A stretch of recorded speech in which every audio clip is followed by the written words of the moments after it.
3, 2, 1. Blast off. Well, we're all standing there in the pouring rain when this little old lady gets in the other side and off they go. Which just goes to prove nobody can get a cab in this town. And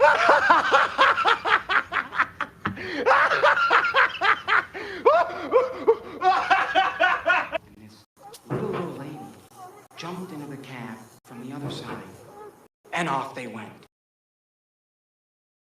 Which just goes to prove nobody can get a cab in this town.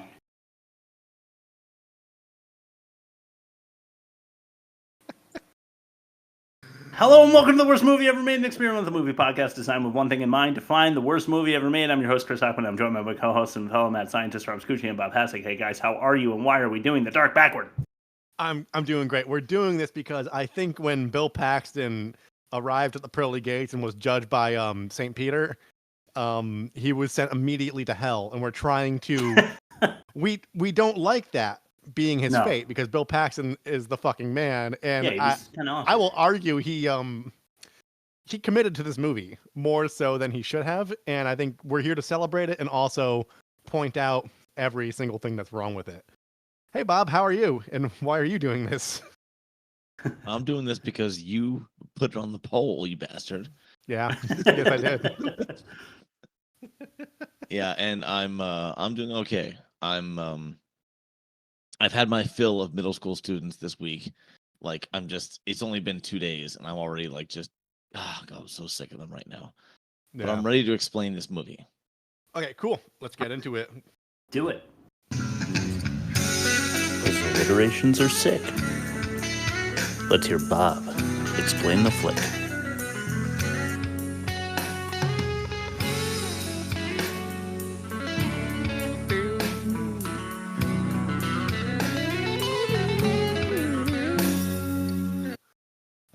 Beautiful.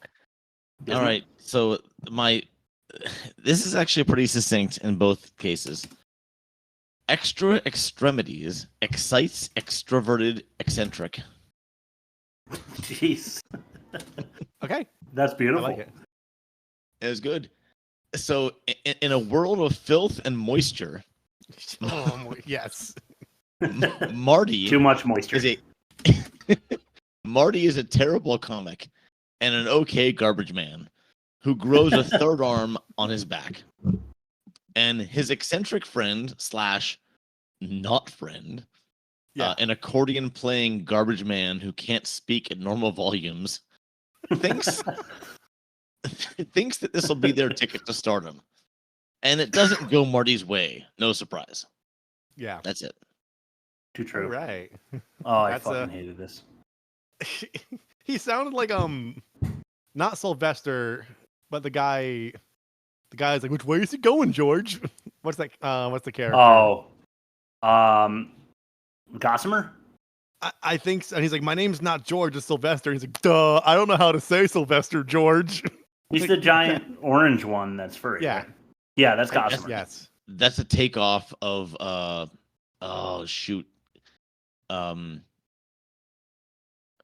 Lon Chaney Jr. from the original of Mice and Men.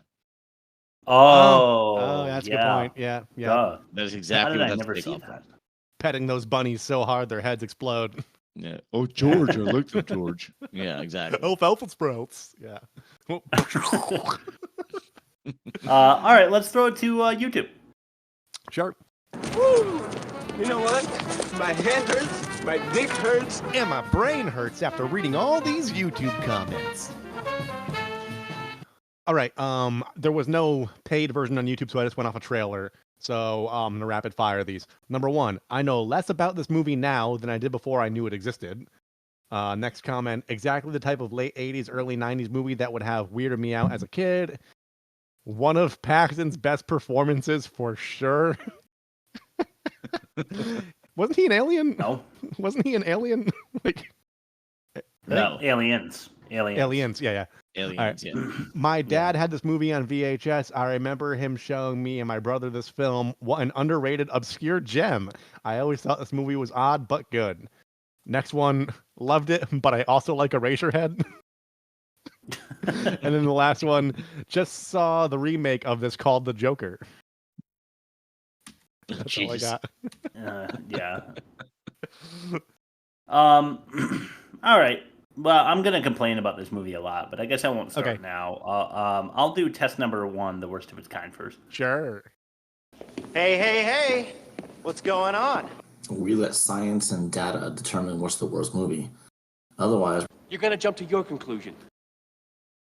Can't wait to see what you have stacking up against this masterpiece. Well, Laura Dern and Nicolas Cage in Wild at Heart, a 65. All right. Oh God. That's one I haven't Nothing. seen. That's actually one of I did a tally. I've seen like 96 Nicolas Cage movies at this point, but I haven't seen that one. That's a crazy Yeah. one, and Is it- Defoe's in it. Is it old? Ooh, It's like 80s? It's 80s, 90s. late 80s, early Okay. 90s. Yeah. The Hard Way with Michael J. Fox and James Woods. A 75. Okay. I don't know it. Okay. No. Yeah. Yeah. Forbidden Zone with Susan Tyrrell and Herve Oh. Vilches. And Danny Hervé Elfman. Villachez. Yeah. Yeah, That's Vilches. Deplane. That's that guy. Oh, okay. 83 there. Eating Raoul with Paul Bartel and Mary Warneroff. Oh, that's 86. so crazy. That makes Is it? sense. Okay. And then weird. okay, I mean an 86, pretty good. Yeah. And then Caddyshack with Bill Murray and Chevy Chase is 72. So a nice high average of 76.2. How did The Dark Backward do? This is on See, Rotten I Tomatoes feel for the like audience. I feel like it wasn't even judged. I feel like it's unjudged, like a 0. That's my feeling. And I'm Like just no critics score. my fingers on the YouTube poll, so I'm gonna say like a 40 because people seem to like it. Rob, very nice. A 45 actually. Okay. Right there. Yeah. For a negative 31.2 and worst of its kind. I think it deserves worse than that. I fucking hated every single second of this movie. But it is worst of its kind, so at least we'll see how it stacks up against the current season champion later. For now, let's throw it to test number 2. All three of us will have a whack at explaining it once more to you, this time in Limerick version. This is Ain't That a Pitch? To explain the movie, we're going to give you a pitch. To get yourself a girl, say. Okay, show me your tits. Show me your tits. All right, who's going first? Who goes? It's Me? been a while. I'll go first. All right. There once was a movie that made me feel unclean.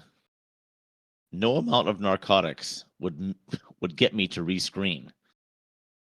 A comic grows a third arm on his back. Accordion playing garbage man is on crack. Rumor has it, this movie could cause you gangrene. I'll be the judge of that. All right, You wanna Is go, that Chris, or you why want me I to got go? gangrene? probably Do you think it was this? all those. Not that I had that. That's gross. Ew. All of that Blech. dumpster diving necrophilia just took on a life of its own. Yeah, I should stop doing that. I'll go second. Yeah. Our main man Gus is trying to get to Hollywood. The only problem, his performing partner's no good. A 3-armed guy who was way too shy, so he went to Cali alone, but first gave Marty's ex his manhood. All right, Yeah. fair enough. Yes, he did. Yeah, I'm All rooting. Obviously, I'm rooting for Gus here. Yeah, He was the All main right. character, right? I Was think he? so. There wasn't a main character He- in this movie. I don't think. He gave there wasn't. he gave Marty's ex-girlfriend his third arm, if you know what I mean. Yeah. All right, my turn. Shut up. Marty Malt's comedy makes his audience want to self-harm, but everything changes when he grows a third arm. Gus is loud and rude, but not as disturbing as his penchant for slimy food. His love for clams and castor oil and fatties should cause alarm. Yeah. Rob, 4-star. Yeah, I'm going Rob 4-star. Cool. Rob is on a fucking heater this season, man. Yeah, Killing it. it's Look just at that. the self-torture brings out the best in me.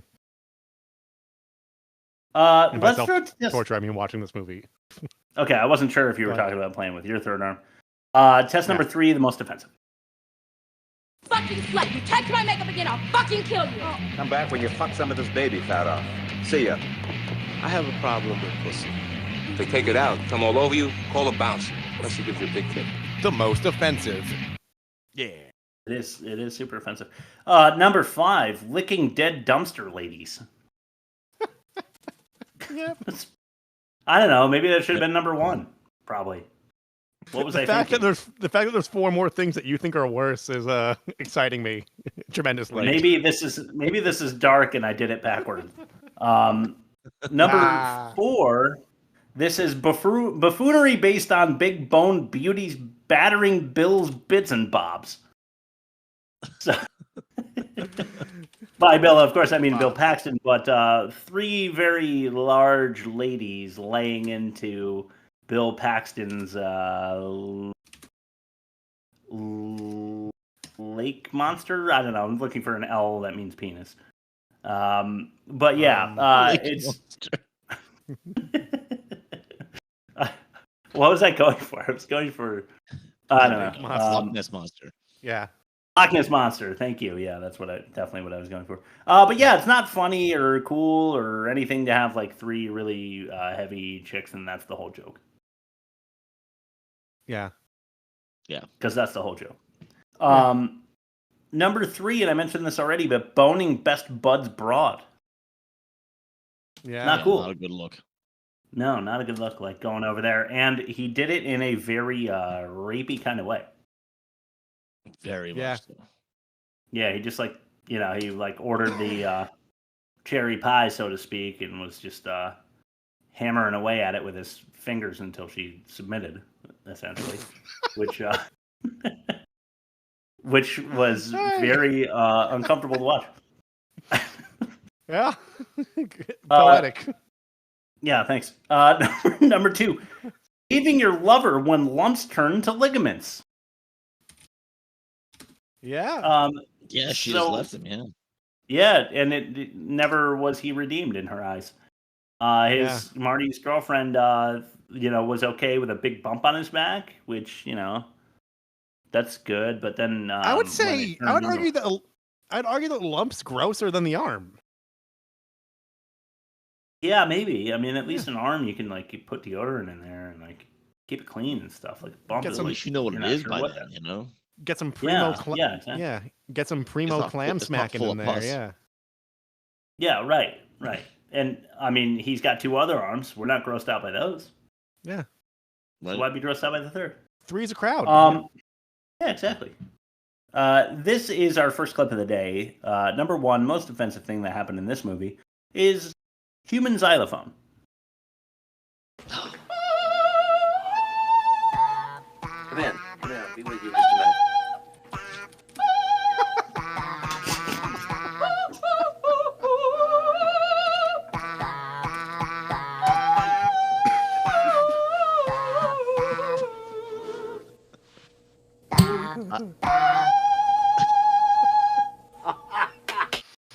Okay. I called it midget marimba. Well, whatever you call it, it's fucking horrible. Super offensive. They don't even sound like that. No, that sounds like an old Casio keyboard with one of the weird presets, and just like one of our toddlers just smashing the keys in random succession. Yeah. And you can see because one of the actors playing the xylophone is constantly opening his mouth when no sound is happening, so it's just an overdub anyway. It's definitely not the sounds that they're making. That one guy was going kind of nuts. Just kept going. And it didn't match at all. Wouldn't you love to hear what the original pre-overdub version of that was? I would. Yeah. All right, that's what I got. You guys want to mention anything else that you found offensive? I wouldn't be surprised if I missed anything. Your number 1 was my number 1. Hell yeah. Just the chicken leg he was eating that was just falling off the bone. Yeah. I made drumsticks. I made a batch of drumsticks yesterday. Yeah. And I was revisiting some clips from the movie to prepare for the show, and I had to cut all the meat off and just like put it on a pizza because I couldn't stand to look at it. Yeah. It is fucking disgusting, but like, Yeah. I just don't understand how that's like half of your movie is just trying to gross me out. Yeah. Yeah. Mm-hmm. I just don't understand how we consider that like material. Anyway, let's throw it to Rob's ad read. Sure. I've had dog food. You have? A long time ago. Doggy chow. I used to love doggy chow. I used to love doggy chow too. Rob's ad read. Today's episode of The Worst Movie Ever Made is brought to you by the new tabletop game that's taking the nation by storm, House Arrest Diddy Edition. Caught child trafficking? Don't worry. Just chew through your ankle bracelet and attach it to the family dog. That way you could still be a bad boy for life and a pedophile. House Arrest Diddy Edition. The game is still in active development, so stay tuned for updates involving Cuba Gooding Jr., who was last spotted hiding in a Wayfair armoire with a fleshlight and a copy of Quiet on the Set. Wow. Back to you guys. So topical. I know. I was low on ideas, so I hopped on the topical train. Choo choo.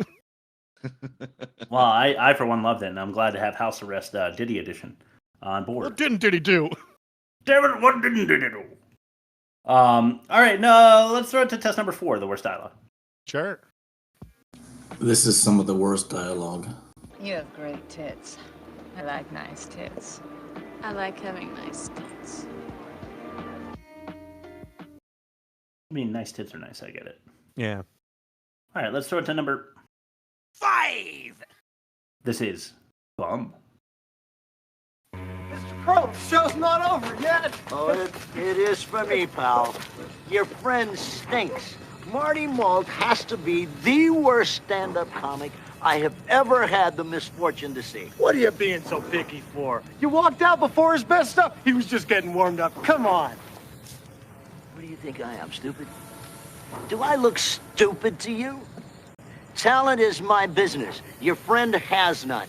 Now, if you'd like some free advice, shoot him and put him out of his misery. So, what are you saying? Does this mean no contract? On the nose, Buster, on the nose. Say, wait a minute, pal. How about a nice class musical act? Drop dead. Oh, you're a bum anyway. So there's some of the setup for you. That's Jackie Chrome, and he's a talent agent. Somehow Gus was able to get him to go to the club to witness the comedy that you heard before. Terrible, terrible, terrible comedy. No surprise. Yeah. Jackie Chrome leaves. Gus tries to talk him into staying, and then one last desperate attempt gives you a little harmonic. What is it? Accordion. Accordion. Thank you. To try to sway him. Doesn't work. By this point in the movie, I think I was half asleep, just, pinching my penis to try to keep myself awake, probably at this point. With a clothespin, yeah. Let's throw it to number 4. Yarg. This is The Boot. Having a third arm taught me quite a bit about my friends, though. My girlfriend dumped me. Gave me the boot. I guess she didn't like me always having the upper hand.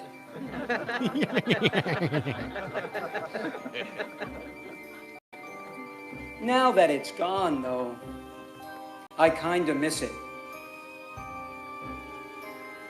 I mean, I was making a lot of money as the turnstile at Kittyland.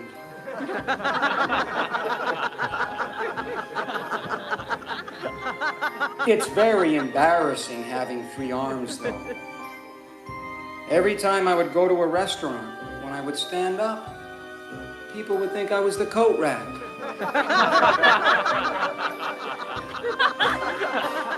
At one point, I was so depressed, I thought I would join the military.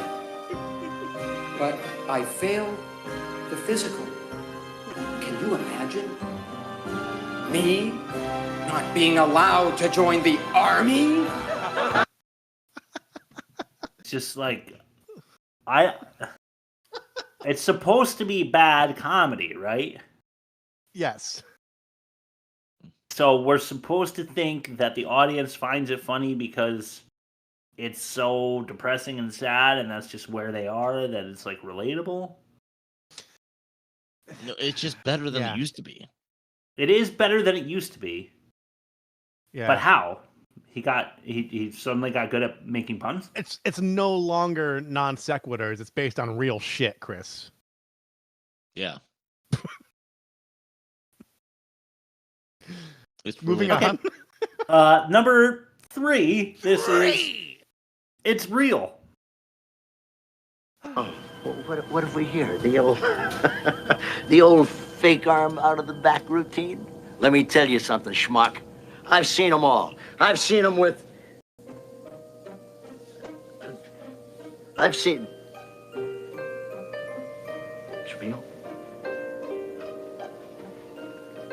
This is real? It's real! It's real! It's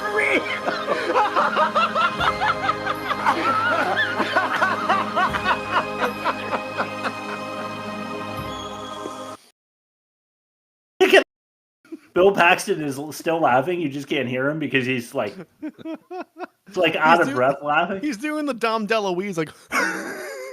Yeah, exactly. The 3-arm routine is something that this guy's like come into contact with a number of times. It sounds like, but it's people just faking that they have 3 arms. You entertain people somehow? Were they also 3-armed comedians, or were they just 3-armed like fakes that would like what would the show have been? Juggling. Like, yeah, but with like a broom instead of a 3rd arm because it was never real. He also says I've seen him with. He goes to like he's like I've seen it all. I've seen the 3-arm thing. I've seen him with, and then gets interrupted. And I really wanted to know what he meant by I've seen him with. Seen what? Who? With what? What? Where? What are we talking about? How? Who? It's just one of those lines that you're right to interrupt because there is no end to that sentence. You know? Yep. Yes, correct. All right, number 2. Rob, this one's for you. This is 3 a.m. Dog. Ooh. Fellas, I got you booked Thursday night at Club Gay Paris. Ooh la la. Ooh. Friday night at Sam's Hoedown Ranch. And then I got a gig for you at Sloppy's on Saturday and Sunday. Sloppies? You hear that, Mark? We're gonna be performing at Sloppies. Let me tell you guys, come this time next week, we're gonna be blowing our noses in money. Sam's Hoedown. I ate a dog there once. Do you think that was written, or do you think Bill Paxton was just improvising like 90% of this? I hope he was just improvising because that explains why it's so fucking stupid. Oh wait, how do you write that line? I ate a dog there once. Alive? A dead dog? Did he lick its nipples when he found it on the side of the road? Then he ate it? Yes. Yes to all of the above. He did all those things. Yes. All right, let's get to the worst line of dialogue, in my opinion. We'll see how you guys feel about this. This is number 1, Daddy.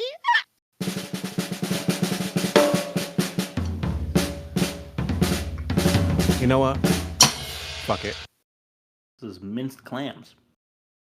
Oh, my Gussie here eats garbage. He does.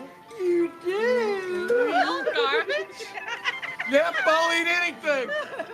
I'll even eat bugs. Well, I don't eat bugs. Well, that's about the only thing you don't eat. Well, I have horseradish on my pancakes. Did any of you ever eat dog food stir-fried in castor oil, topped with minced clams, in a sugary cream sauce with pimento and chives? No one eats that. Oh, yeah? Show them what I had for breakfast this morning.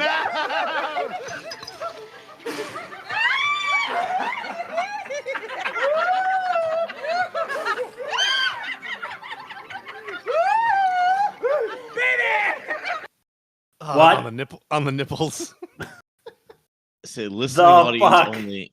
Chris's face is just priceless. I'd rather have my gallbladder back in its condition that it was when removed than watch this movie again. Mm. And Bill Paxton would make a meal of it, it sounds like. Yes, indeed. My Gussie here eats garbage. I'd even eat bugs. What is the point of all this? You know who he sounds like even more than the other guy? Aslan from South Park. The joke cracking line. Spearmint. Go on, try it. Try it. It's spearmint. You'd love it. That's perfect. Yeah, I just don't like. Can someone explain to me what they're going for? Because I just don't understand. Yeah, nothing really lands in this movie. There's like no real punchline. There's no real protagonist as far as I could tell. Is this supposed to be like high art? Is it over my head? Do I just not understand? Real antagonist that I could think of. There's nothing truly at stake. There's no real heightened sense of conflict. Things just kind of happen, and then they abandon whatever trajectory it was going on. You need me to keep going on? No, I love it. That's perfect. Thank you. Yeah, we'll cover it all. Yeah. Well, for now, let's throw it to test number 5, the worst production. You got something wrong with your nipples? They're not sticking up. Stick them up. What? Don't blame the bad production on her nipples. I'm erect. Why aren't you erect?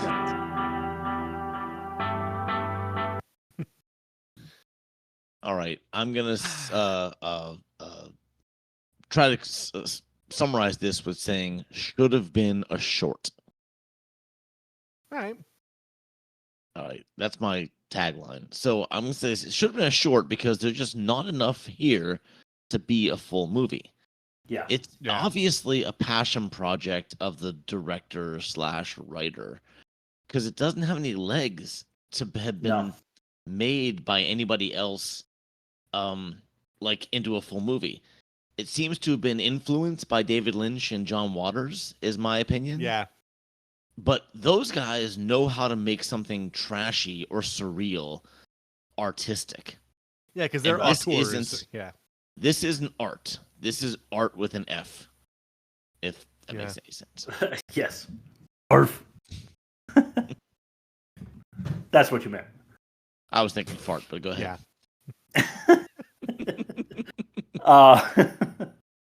Yeah.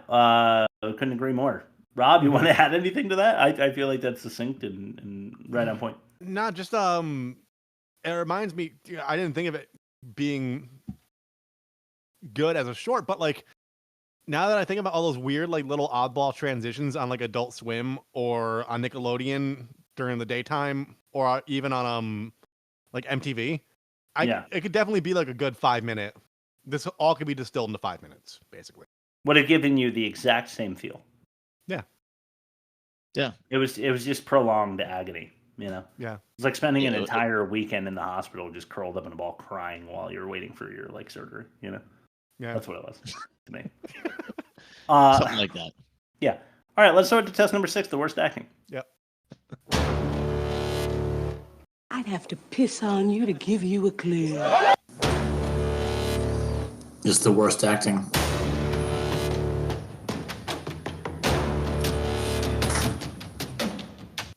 Yeah. Love that bumper. All right, number 1. Famous. You were gonna be famous. You are gonna be so big.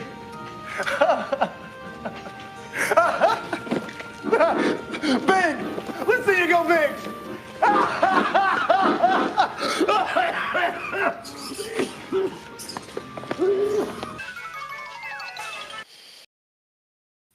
Because Bill Paxton was like a very supportive friend in the beginning.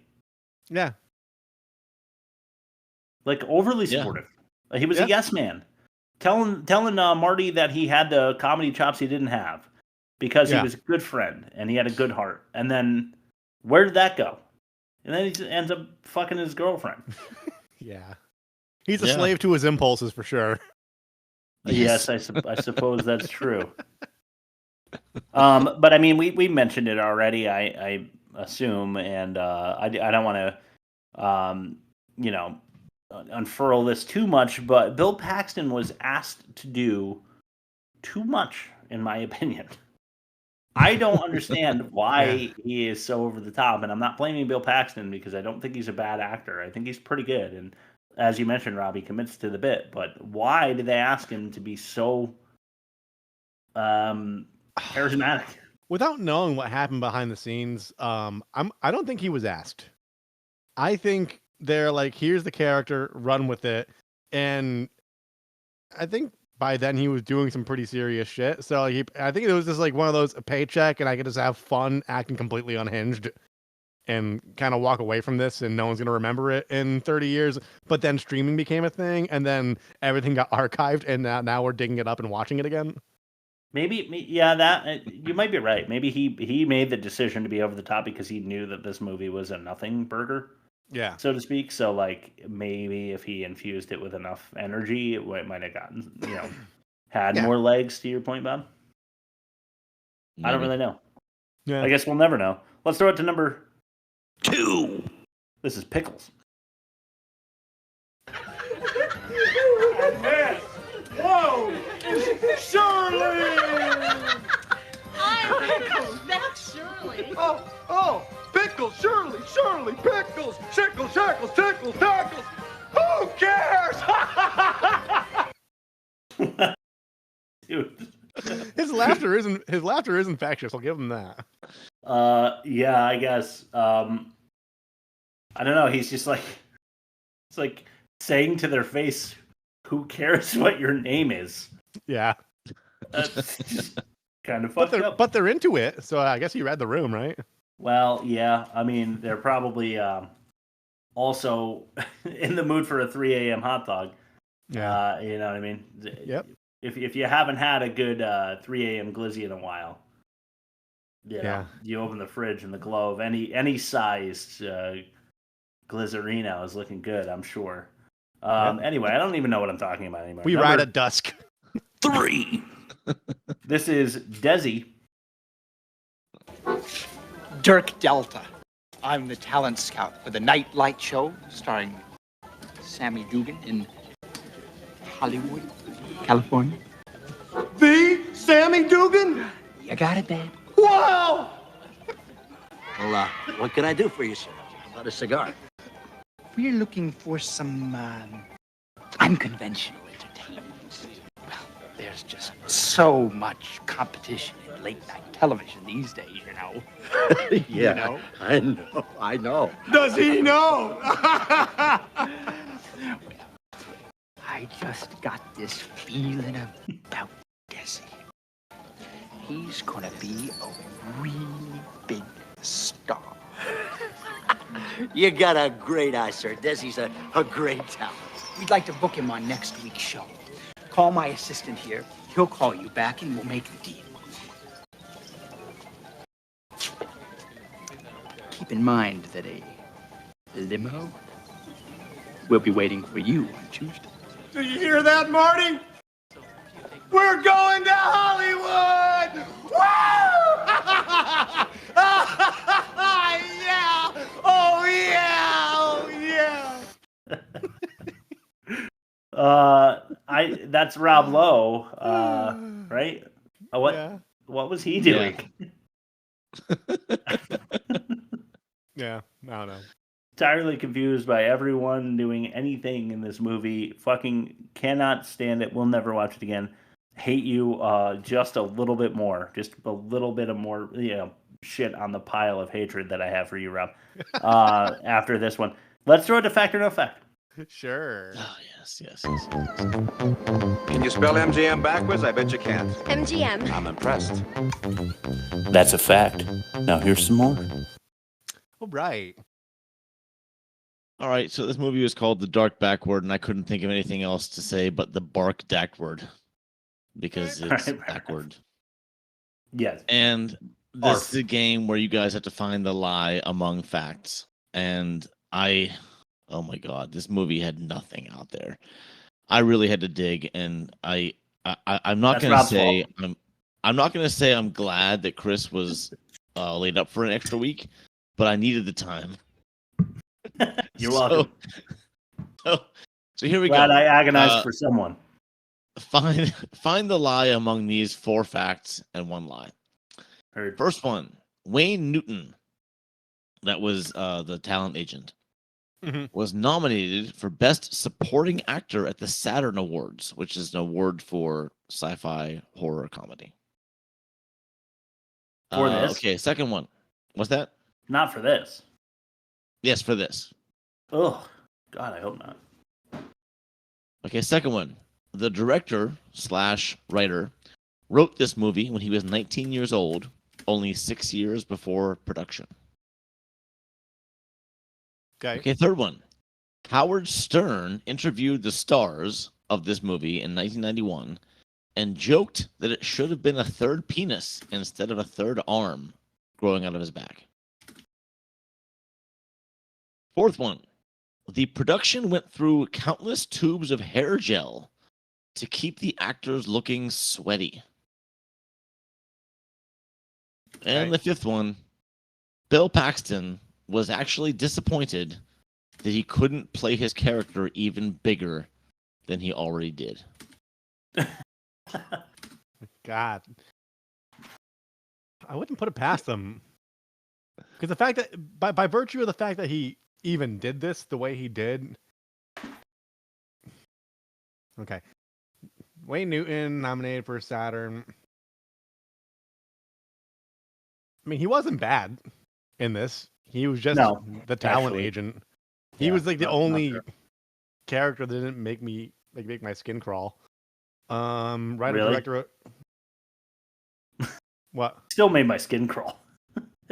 But he wasn't bad. He wasn't like slimy and eating weird stuff and yelling at all times. Yeah, we'll talk about him a little bit more in the catch up. The writer director wrote this movie when he was 19. That's believable because this is something that I would write when I was 19 if I had the resources. Here's where I'm getting tripped up. Howard Stern interviewed the stars and joked that it should have been a third penis.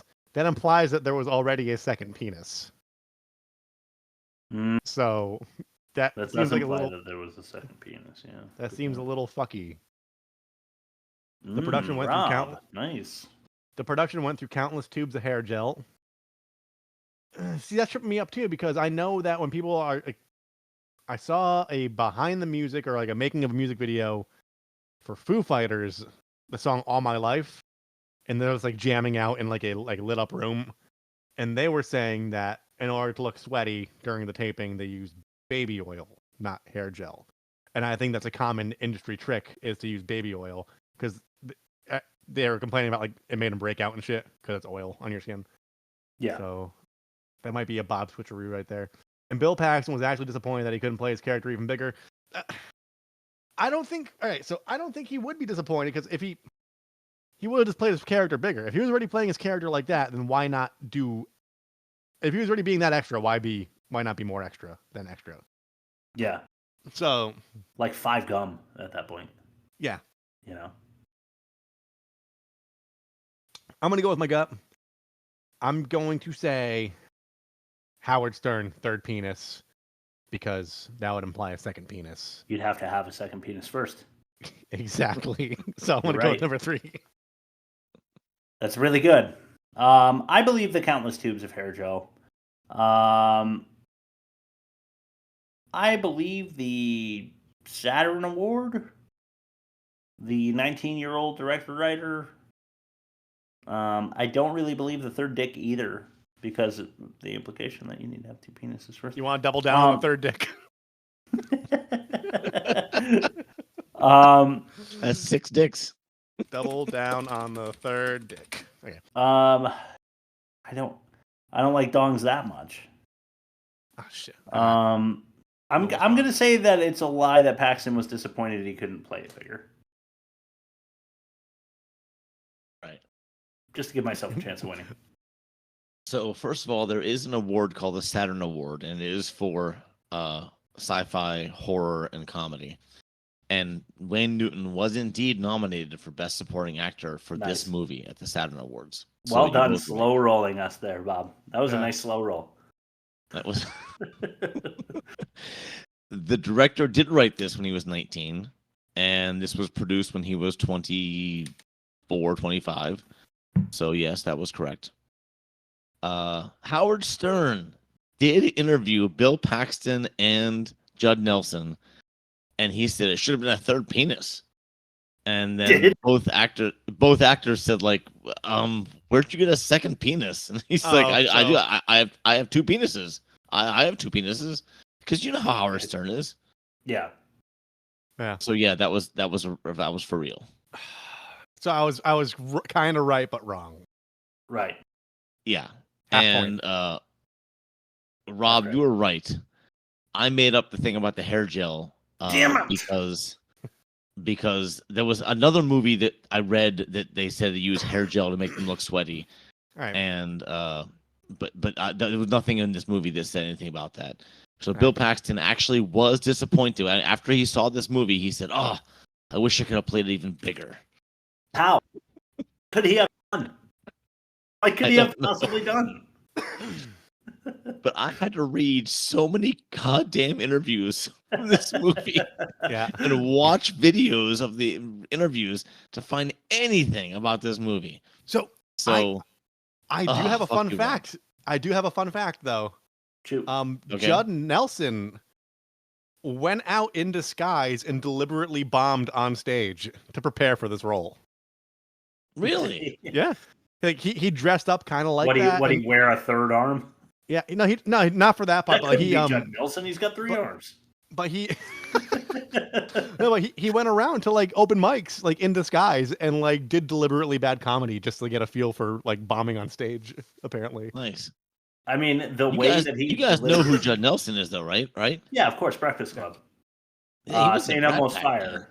Yeah, it's crazy. Yeah, he did it. I think that's where Rob Lowe came from. I think that's why he got him to do it. Yeah. Hey, Rob, where could they hear that song in our archives? Oh, that was Volcano, right? You can find our Volcano episode at www.theworstmovieevermade.com. That's pre-video, and pre-Bob, I think, because I did the trailer for that, and the guy was jumping into the lava to that song. That's right. No, I did Volcano. You did Volcano? No. I did Dante's Inferno. You did Dante's Peak. Yeah. You were there. You were a guest appearance back then. That's still one of my favorite episodes. Dante's Peak? I listen to it. It's so early. It's I listen to it every really once fun. in a while. It's when I want to lull myself to sleep, I listen to all three of us screaming about terrible movies. And then I wake up covered in sweat and worse off than I was. Yeah, covered in hair gel. Yeah. All right, let's throw it to the catch-all. Sure. Time for the catch-all, which is basically just boob jokes. Take a look at these tits. What are these, watermelons? This is a stage, babe. It's not a patch. See ya. And you still show them tits and ass. Bam, bam. Rob, can you play that abuser for me? Yeah, 1 second. Okay. Ew, that stinks. Okay, thanks. Yeah, you got it.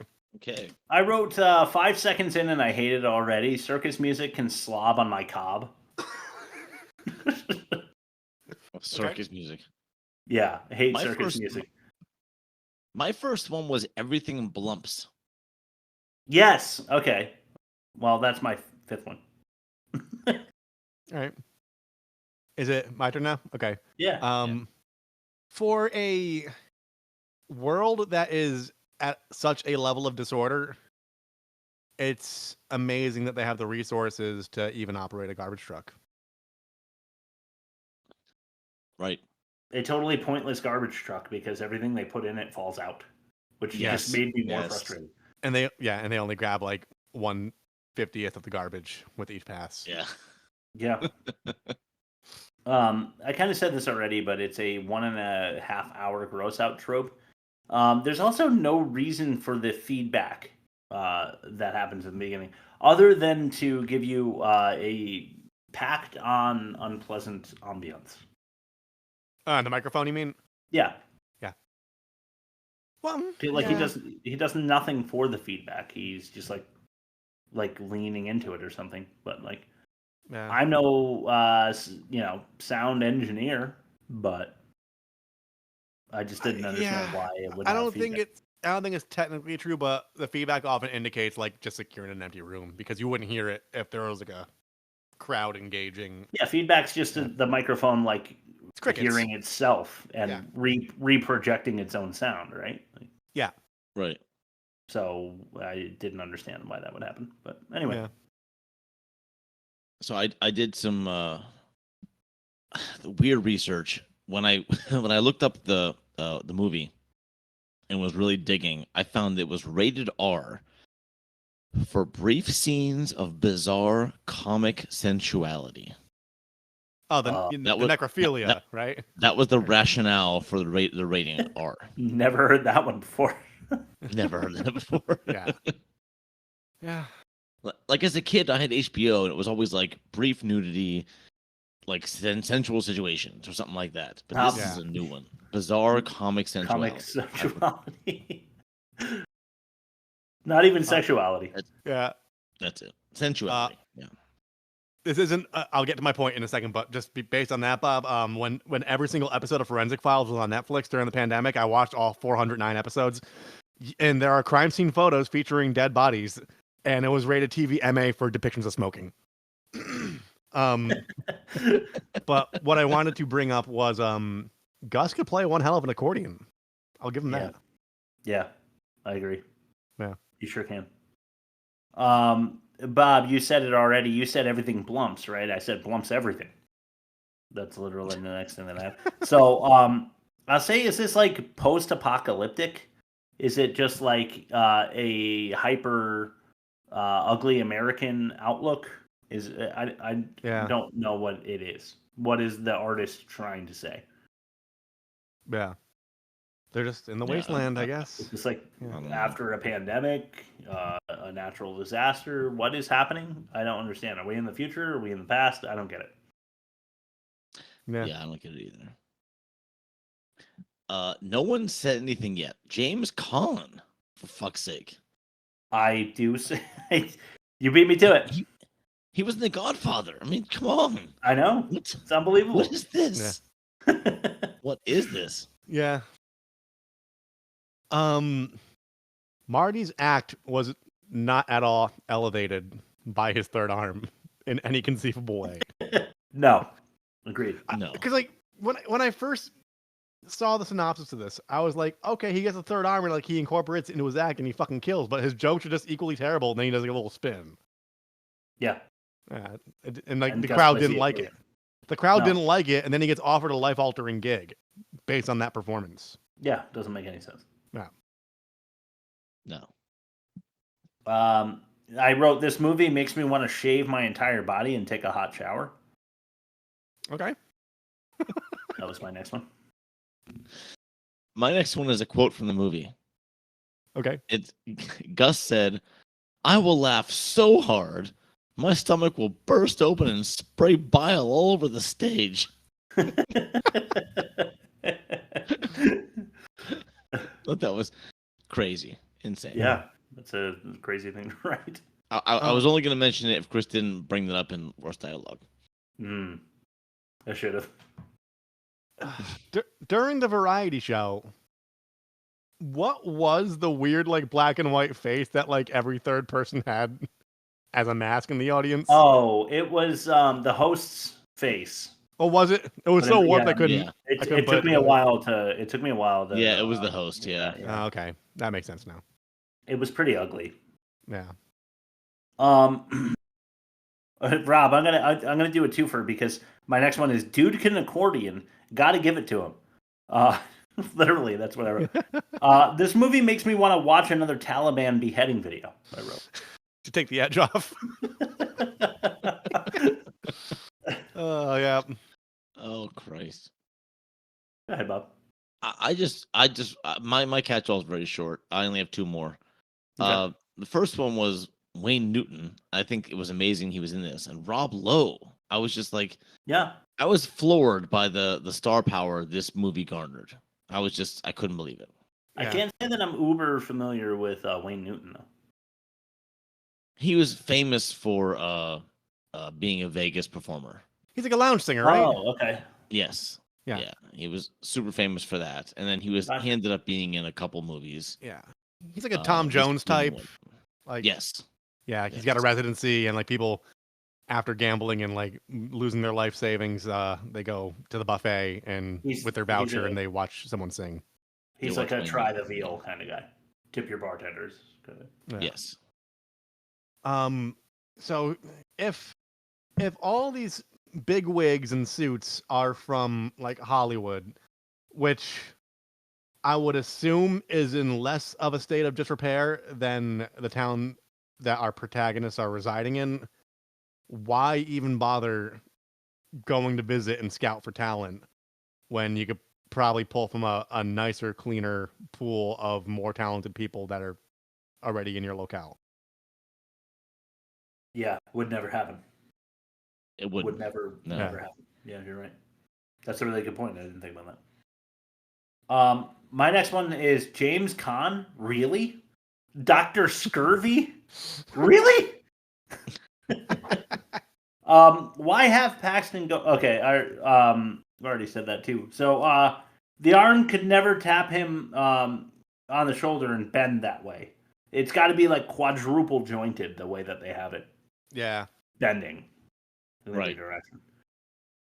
But yeah, I mean, I guess if I'm gonna go with a third arm, then why can't it be quadruple jointed? It's already insanely far fetched. So yeah, true. So one critic said, Rifkin, that's the director / writer, wrote this 6 years ago when he was 19, but it would only be excusable if he wrote it 19 years ago when he was 6. I thought that was really funny. Yeah, that is good. It's well written. Yes.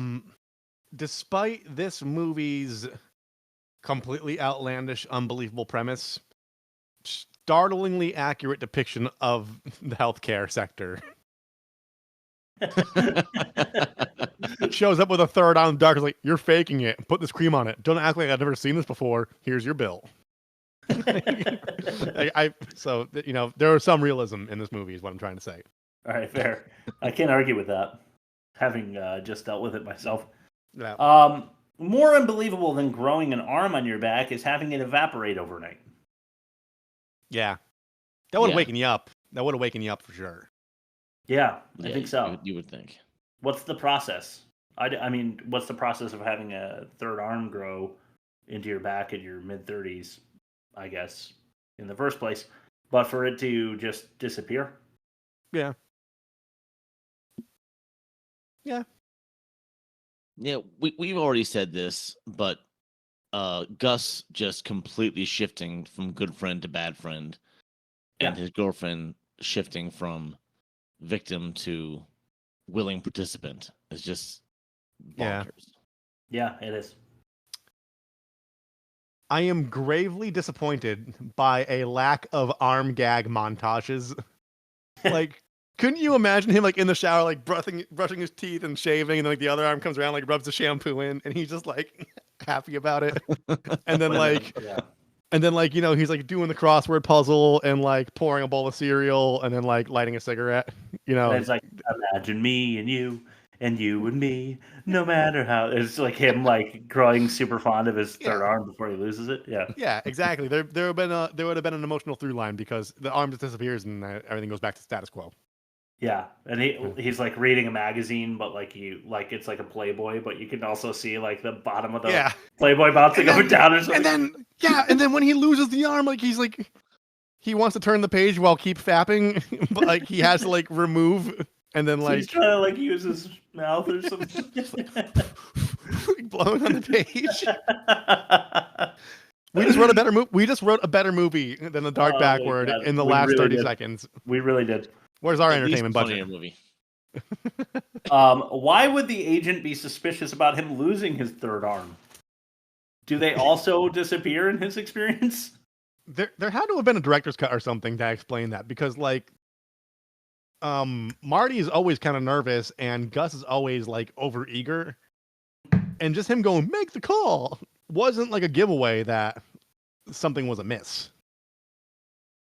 No, this was a passion project. This was the script. This was the artist's vision. There was no rewrites. So it's like Quentin Tarantino, like when he turns it in to cast it, like he's already done. Like he's not revising it. Basically. Right. Like, But this was basically, this guy knew what he got away with. And when it was done, he was like, I'm still proud of it because it's my vision. This is what I wanted. And I respect that. Bill Paxton to play Gus. if he tried to make this now, it would never go through. And if he tried to make it, I'll say 5 years earlier than he did, it would have never gone through. So I'm with him. I feel for him that, like, yeah, I'm glad he got it made because it was his passion project. But wow, what a piece of shit. I kind of respect him more. Yes, but the room was Tommy Wiseau's project. I can say with some certainty that I am glad that he made that. That doesn't, mean it should have been made. Right. Yeah. All right. So here's the thing that had me squirming about. Are you guys? Where are we? Whose turn is it? Mine. I'm like out of shit, so I think it's just melee at this point. I got three more. Okay. Jackie Chrome's mustache changes often. It was also drawn on with marker. Yeah. Yes. So I just thought I'd mention that. That's kind of what made me a little squirmy. There was a quote. I don't know who said it, but someone said, "What's the beef, Chief?" Kind of like it. Yeah. It's kind of like the new Blow the Dome. For me. Piece of cake. Piece of cake. What's the beef, Chief? And then finally, this movie makes me want to throw a bowling ball in the air and close my eyes. Yeah. Okay. Yeah. Yeah. I'm doing some on-the-fly comparisons right now, so this is my last piece I'll leave you guys with. Yeah. The Dark Backward has a reported production budget of $700,000, and it came out in 1991. Kevin Smith's Clerks came out around the same time and was done for $27,000. Yeah, and it's a better movie. It's a million times better. By far and away a better movie. Yeah. So there's some context for everybody. Yeah. Good point, Rob. I like that you said that. Let's throw it to what we're watching. Sure. So we're talking about things we like, and in some cases, It looks better than a 10-inch dick, and you know it. Yeah. Speaking of Quentin Tarantino, I watched Django Unchained. It wasn't my first time. Have you guys seen Django Unchained? I haven't. No, I haven't. Do yourself a favor and watch it. It's so Quentin Tarantino has a beef. His beef chief is with Nazis, as you probably know, because you've seen some of the content where he even in Once Upon a Time in Hollywood, he gives you content that is very anti-Nazi, which I think everyone can get behind. Yeah. But mostly in Inglourious Bastards, if you have seen that one, very anti-Nazi. It's just kind of fan porn of people killing active Nazis as it happens. In Django Unchained, his beef is with the slave market, Africa. You watch the brutal torture of slaves, but you also watch the vengeance of those slaves and others against the enslaver. And it is art, but it's I understand why people think Tarantino is over that and too much. But his dialogue is just so goddamn good, and he writes it himself. His gore is watchable, even though it's at the top as well. I suggest that you watch Christopher Waltz, Jamie Foxx, and Leonardo DiCaprio, Django Unchained. That is my suggestion to you. But I also, because I was out with gallbladder surgery, watched a couple Farrelly Brothers movies. You guys into those? Okay.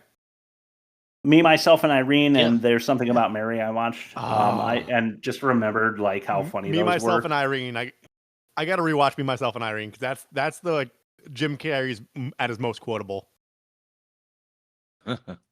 It's really good. And then also, Invincible is back. That's like an American anime, and they're kind of continuing with American anime now. This might appeal to Chad Smith, but they're doing X-Men 97 on Disney. It's like a continuation of the old 90s X-Men anime that they had. I was growing up, and it has that like really sick theme song that you know that one. And it's not bad, but Invincible's great. That's what I've got. All of that. I'll pass the torch now. Right. You want to go, Bob? Sure. Speaking of Chad Smith, Chris, I have to apologize, even though it wasn't my fault. Okay. Chad and his podcast were doing Spawn, and he remembered that you said you had the comics, and he told his co-host, hey, let's get those worst movie ever made guys. They wanted to do Spawn with us. Let's bring them back. Yeah. And his co-host said, I already have a guy that wants to do the episode with us. Yeah. And so they recorded the episode without us. That hurts. It does hurt. And he told me today, and when he told me that today, I told him all the stuff we dug up on Spawn. He's like, oh, that would have been so much better. I'm like, fuck. So he was pissed for us. Anyway. Well, who knows? Maybe we'll reconnect at some point. We'll do a Spawn redux. And I saw something about Mary in the theater when it first came out, and laughed my ass off. I loved that. It was funny, right? I mean, it's good. It was very funny. Yeah. And I liked Stuck on You. That was a good one with Greg Kinnear. That's not a reference to the common Mary's hair. You mean the movie? No. Yeah. No. It was Greg Kinnear and Matt Damon. It was they were conjoined. I hear Kinnear is smelly. You ever heard that? Really? Yeah, other actors say he has like terrible BF. Yikes. Yeah. All right. Anyway. All right. So I watched a few movies since we last met, but I'm going to mention two that I liked. The first, I sat through. I didn't sit through it in one sitting. It was The Good, the Bad, the Ugly. Yeah, I've never sat through that before. It's 3 hours long. I did an hour and a half, an hour, and then a half hour. And I loved it. It was just good cinema. It's just the music was great. The acting was good. The close-ups were amazing. It was a good story. Is that's a separate series from Dirty Harry? It's not a sequel. Oh, right? 100%. Dirty Harry's more like a vice cop than like a Western, isn't it? This is Civil War era. Dirty Harry is 80s. This is Civil War. Okay. So yeah, quite different. Oh, okay. I thought Dirty Harry was Western. But... No, Dirty Harry is 80s cop. What am I thinking of? I'm thinking of Clint Eastwood in The Good, the Bad, and the Ugly. Then it's the one where it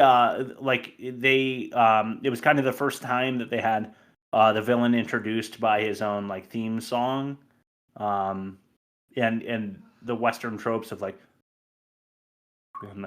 stuff like that. Is that The Good, the Bad, and the Ugly? Yes, it is. Okay, got it. Yeah, thought that was Dirty Harry for some reason. Anyway, no. Dirty Harry, also a good movie, by the way. The first one. Okay, maybe I'll check it out. The sequels were okay. Anyway, River's Edge. This came out in 1987. It has Keanu Reeves, Dennis Hopper, who is actually good in this. You hate Dennis Hopper. And Crispin Glover. You guys know Crispin Glover? Yeah. Yeah. He played George McFly in Back to the Future. Right. Yeah. This is 80s, like, essential. You have to see this. It's about a teenager murdering his girlfriend and his friends sort of covering up for him and sort of turning him in at the same time, and just the turmoil that goes around just living in an impoverished 80s suburb. In my opinion, just top-notch acting all around. Like I said, especially Dennis Hopper. I thought he was amazing, and I recommend it. Good. I'm very surprised to hear you say that about Dennis Hopper. If you see this, you'll agree. Fair enough. It's on No, I saw this on Roku. Okay. Is it just free. me? Is it just me, or are all the free ad-supported streaming apps like offering the best content right now? 100%. It does seem like Tubi is kind of killing it right now. They're not in this weird like acquisition bidding war trying to buy intellectual property that they then shelve and never show people. Well, Tubi has a streaming service too. They show live TV. Yeah. Like, I watched a live soccer match today, like from Spain. I'm like, this is amazing. That's because ad revenue makes more money than streaming revenue, like subscription revenue. Because it's based on hours watched, not like just $20 a month or whatever. That's gotta be true. Heck yeah. All right. Well, speaking of Keanu Reeves, I watched the first 3 John Wicks. And fucking incredible. Aren't they great? Dude, they're amazing. They're so fucking much fun. Fantastic. I kind of know where the 4th one's going because I had to report on like some stuff for work, but I googled his kill count. He has like 450 direct kills in the 4 movies alone. Insane. It's insane. I haven't seen the 4th yet, but it is available to me. I think it's on Prime. Yeah. I gotta watch that too. I'll be checking that out like tonight or tomorrow. So I won't go into much. It's simple. It's a revenge arc. His dog gets killed in the first one. He comes out of retirement. He fucks a bunch of people up, and then he continues to be unfuckwithable for the remainder of the franchise so far. Yeah, it's like if Steven Seagal did what he meant to do instead of just making us all laugh for the wrong reasons. Could you imagine if they cast Steven Seagal and John Wick, and he's just like doing like his little blocks and like he's just sitting in a chair, puffing on oxygen balloons. And then that will segue into my next title, another revenge story. I watched Mandy with Nicolas Cage for the first time. How was like that? Two nights ago. Oh my god, dude! It's like a psychedelic fever dream. It's once again, like there's not much to it. His familiar something is brutally killed, and then the second and third act is just him going on a rampage, and it's phenomenal. The cinematography. I love it. I'll do it. I'm in. The cinematography is insane. It's just like kaleidoscopic is the way I would describe it. Just like lights and like this feverish sounding cool way to soundtrack. Yeah. And then I went to the drive-in with my family on Saturday and watched Ghostbusters Frozen Empire. Terrible. All right, so it's not bad.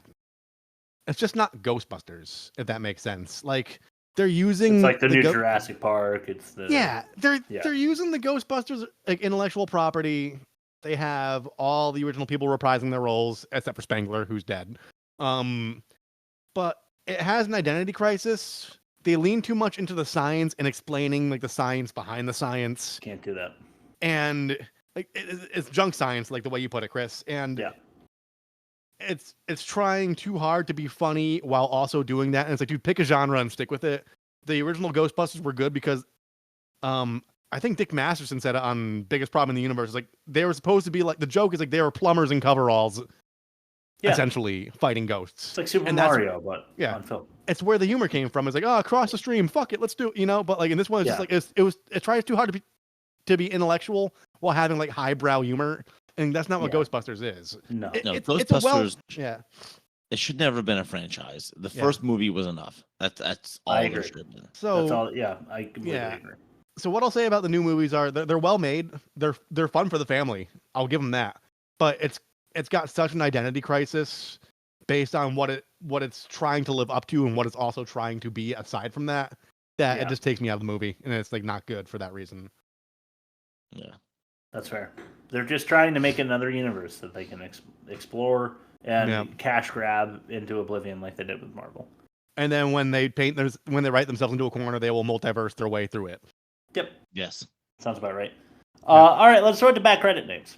Sure. You get it. I'm a dancer. You're a dancer. Then Henry here is the fucking Virgin Mary. I got bigger tits than the fucking Virgin Mary, and I got a bigger mouth, too. Then Henry here is the fucking Virgin Mary. God damn it. You're the only one who could get my tits popping right. Then Henry Mary. Bad credit names. I'm really gonna miss these bumpers. We've got Chet Zar. I know we've had him on the pod before, so thanks for coming back. Yeah. Nacho Woolfolk. Okay. Melba Yale. If you're from Connecticut, Melba Yale is kind of cool.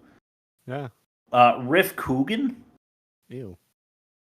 Sandy Sanaki Johnson. Okay.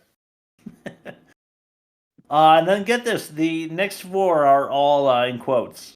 Taylor Okay. Bright Eyes Panekis. Okay. Okay.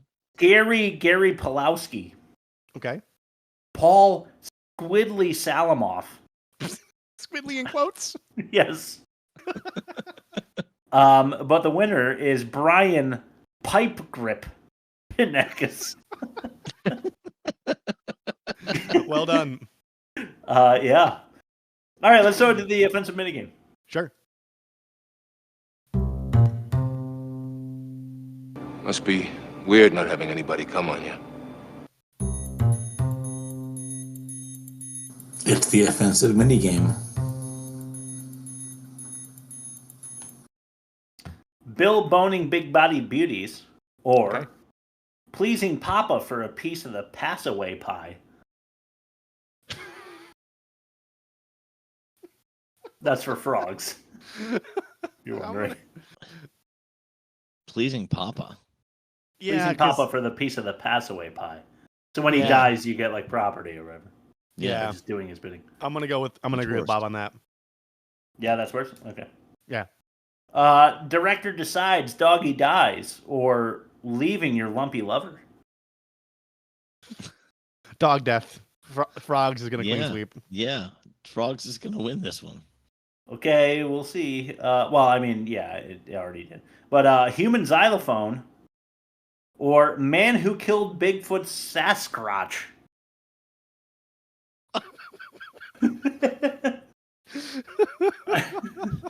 Please explain that one. So Sam Elliott's penis visible through his jean pants. It's the Canadian tuxedo moose knuckle. Yeah. Yeah. I'm still gonna go with dog backward on this one. I'm going frogs. Okay, I'm going human xylophone, but it doesn't matter. It's 2-1. So the more offensive movie is frogs. Let's throw it to the comparison to see just how many of these tests frogs is going to win anyway. Even though I hate this movie so much. Cool. You know, what is it that you think you do? You fuck them without fucking them. That's what you do. I saw you. Man, everybody got AIDS and shit. Well, it ain't right. Bitch, I'm telling you the truth. And so are we with our movie comparison. Yeah. Negative 44.4 and worse for frogs. Negative 31.2 and worse for the dark backward. So a win for frogs. Rob, you had a 4-star pitch for both. So we're going to call that a wash because there's no way to not call that a wash. Obviously, the more offensive movie is frogs. We just decided 30 seconds ago. Dialogue, what's worse, frogs or the dark backwards? Dark backward. Dark backwards for sure, dude. Okay. Hey, Chris, for some reason your video feed's like delayed and you're like still air drumming in slow motion and I'm trying really hard not to crack up. You're just like Oh my god, that's amazing. Oh man, I hope that doesn't correct itself. Endless animal close-ups are frogs, or should have been a short for the dark backward. Those are both kind of the same thing if you think about it. Because the endless animals padded the runtime. Yeah, you're right. Can we make it a wash and revisit? Yeah, I'm gonna revisit. I'm gonna make it a wash. Should have been a short one. All right. Acting, what's worse, frogs or the dark backward? Dark backwards. No, frogs. Yeah. Dark backward acting. Bill Paxton was great. I mean, he was electric, but like it was. Yeah, and Wayne Newton nominated for an award. Yeah. All right, I'm gonna. You twisted my arm, my third arm, Bob. I'm gonna say frogs is worse. All right. What's worse, casual racism or the demerit we haven't picked out yet for dark backward? Gross out. Gross Moist. out. Yeah. But Moist. I would still say the racism's worse. Yeah, racism worse. Okay, by a score of 4-2, the worst movie of the season still is Frogs. Ugh. Next week, I'm going to do a live look-in. Okay, look, it's Death Race 2000 with Sylvester Stallone. All right. What do you guys think of that? I think Go ahead, Bob. No, I was just gonna say I mentioned this to Chad Smith, and he got super excited. So really, I might invite him back for this one because he was just okay. He was just like oh, you haven't seen it? Oh, I don't want to spoil it for you. Oh, and so obviously it's something either amazingly good or amazingly bad or both. So I can't wait. Assuming bad, but we'll see. Well, hopefully we'll have a special guest, Chad Smith from the podcast that didn't have us fucking on there for Spawn. But yeah, the Last Comic Shop podcast. But to that end, I do need to do a shout out to Nobi Jimka, who he replied to our episode. He said, "Happy Penis Day. Glad you continue to suck." Missed weekly sight of Chris's red face. Also, Death Race 2000. You guys love. And we asked for a picture of a penis with flying colors, and indeed we received one. So, I mean, that's fantastic. So I forgot. I forgot I asked for that during the episode, and I re-listened to the episode. I'm like, oh shit, that was my fault. Same happened to me because I was like, it's nice that he sent that to us, but like, what's the context? And then I listened back. I'm like, oh, we asked for that. Yeah, that's right. But so I'll use this to segue into my plug. If you email us like Nobi did at www.theworstmovieevermade.com and click the email link, and you request a movie for our consideration, we just put it on a 3-way poll against itself so it wins, and then we'll watch it. If you go to www.theworstmovieevermade.com, you can find us on Instagram, you can find us on TikTok, you can find us on Spotify, Apple Music, Google Play, you can find us on YouTube. We're everywhere. We are spreading like an infection. Not unlike the movie we just watched, which has sublimated itself into our subconscious and ruined our lives. So absolutely, find us. It caused me gangrene. I had to go to the hospital because of this fucking movie. And Nobi, just so you know, I drink pretty much every week, so my face is red. You're right. That's what happens when I drink. So, yeah, thanks for pointing that out. I appreciate you making fun of us. Like, I finally we got somebody who was willing to like throw one out on us. Of course, it's at me, the guy who's injured, trying to get back at full speed, and I gotta deal with this. Thanks a lot, Nobi. No, but we do appreciate you. Thanks for writing in, man. Appreciate it. Yeah, and thanks for the patriotic. That's what I'm calling it. I like it. All right, Bob, you have your last words? Blumps. Blumps. And for those, that's a variation of Blumpkin, which is, if I know my Urban Dictionary lore correctly, that's when you get a blowjob on a toilet bowl while you're taking a dump. Yes, of course, yes. Because it goes whoop. Yeah, it's a right. Blumpkin. Yeah. Okay. Anywho, I'll see you guys next week. If you do it just right, you know the rain stick, like the comedy one. Yeah. Anyway, thanks for listening. We love you. Have a good week. See you next week. Slide whistle. That's what that's called. Oh, there we go. Would you call it a comedy rain stick? Yeah. All right. That's a new way of looking at it.